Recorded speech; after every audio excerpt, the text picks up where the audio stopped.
ಕೇಳೋ ಮಾದೇವ ಮನ್ಸನ ಜೀವ ನೀ ನುಡಿಸಿ ಆಡಕ ಢಮರು ಆಗ್ಯಾವ ಯಾಕ ಶಿವಲಿಂಗ ನಡೆಸುತ್ತಿ ಹಿಂಗ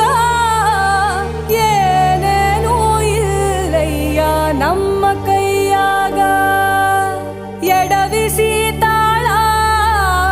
ಉರುಳಿಸಿ ದಾಳ ನಡೆಸಿದಿ